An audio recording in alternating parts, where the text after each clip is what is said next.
Start. केंद्र सरकार द्वारा सतत विकास के लक्ष्यों की निगरानी हेतु नीति आयोग को जिम्मेदारी सौंपी गई है। भारत सरकार द्वारा मेक इन इंडिया, स्वच्छ भारत अभियान, बेटी बचाओ बेटी पढ़ाओ आदि कार्यक्रमों व योजनाओं का संचालन सतत विकास के लक्ष्यों की प्राप्ति हेतु किया गया है।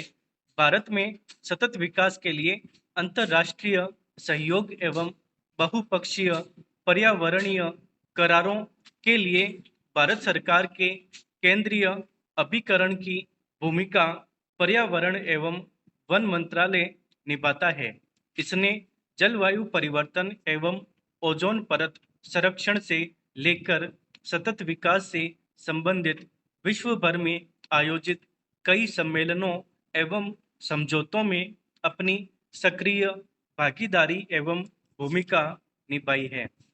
जुलाई 2017 में न्यूयॉर्क में आयोजित उच्च स्तरीय राजनीतिक मंच पर भारत ने पहली स्वैच्छिक राष्ट्रीय समीक्षा सतत विकास लक्ष्यों के अनुरूप प्रस्तुत की। वर्ष 1972 में स्टॉकहोम में हुए मानव पर्यावरण पर संयुक्त राष्ट्र सम्मेलन के दौरान हमारी पूर्व प्रधानमंत्री श्रीमती इंदिरा गांधी ने कहा था, गरीबी दूर करना संसार के लिए पर्यावरण नीति के लक्ष्य का एक अभिन्न हिस्सा है।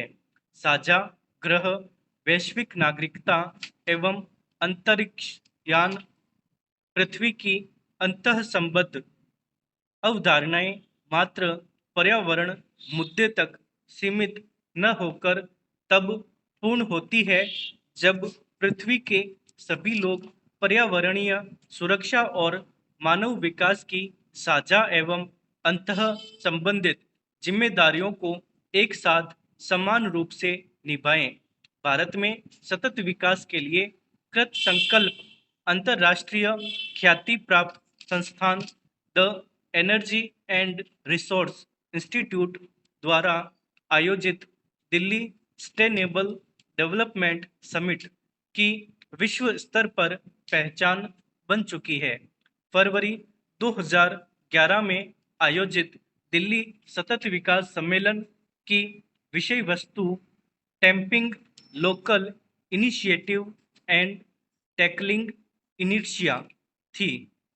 इन विश्व स्तरीय सम्मेलन में भाग लेने हेतु कोलंबिया विश्वविद्यालय के प्रोफेसर एवं नोबल पुरस्कार विजेता जोसेफ व विश्व के अन्य जाने माने विद्वानों के अतिरिक्त अफगानिस्तान के राष्ट्रपति हामिद करजई के राष्ट्रपति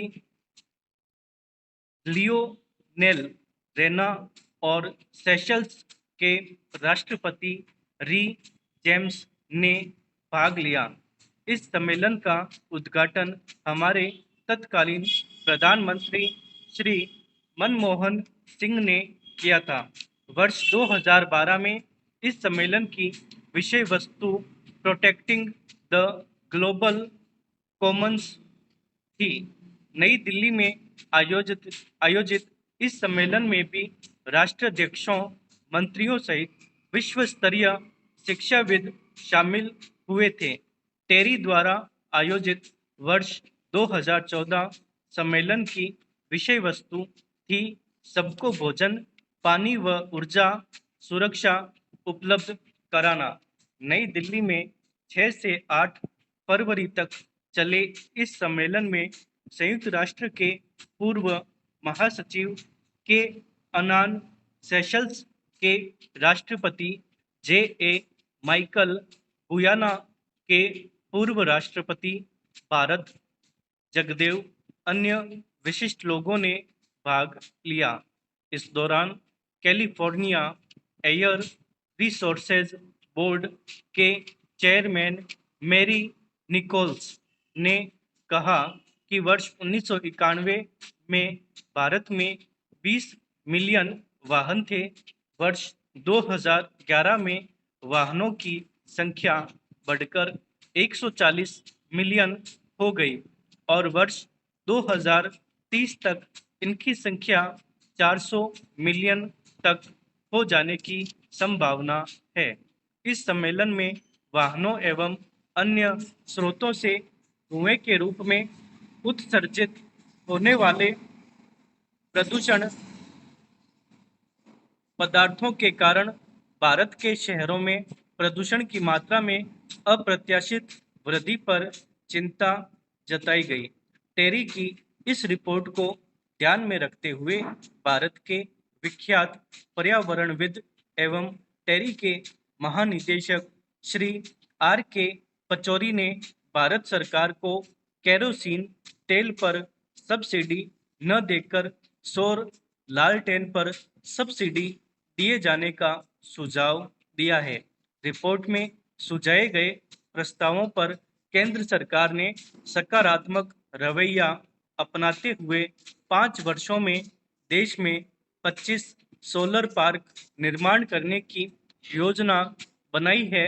इन सोलर पार्क के द्वारा 22,100 मेगावाट ऊर्जा का उत्पादन किया जा सकेगा। केंद्र सरकार के इस प्रस्ताव पर 12 राज्यों द्वारा स्वीकृति भी दे दी गई है।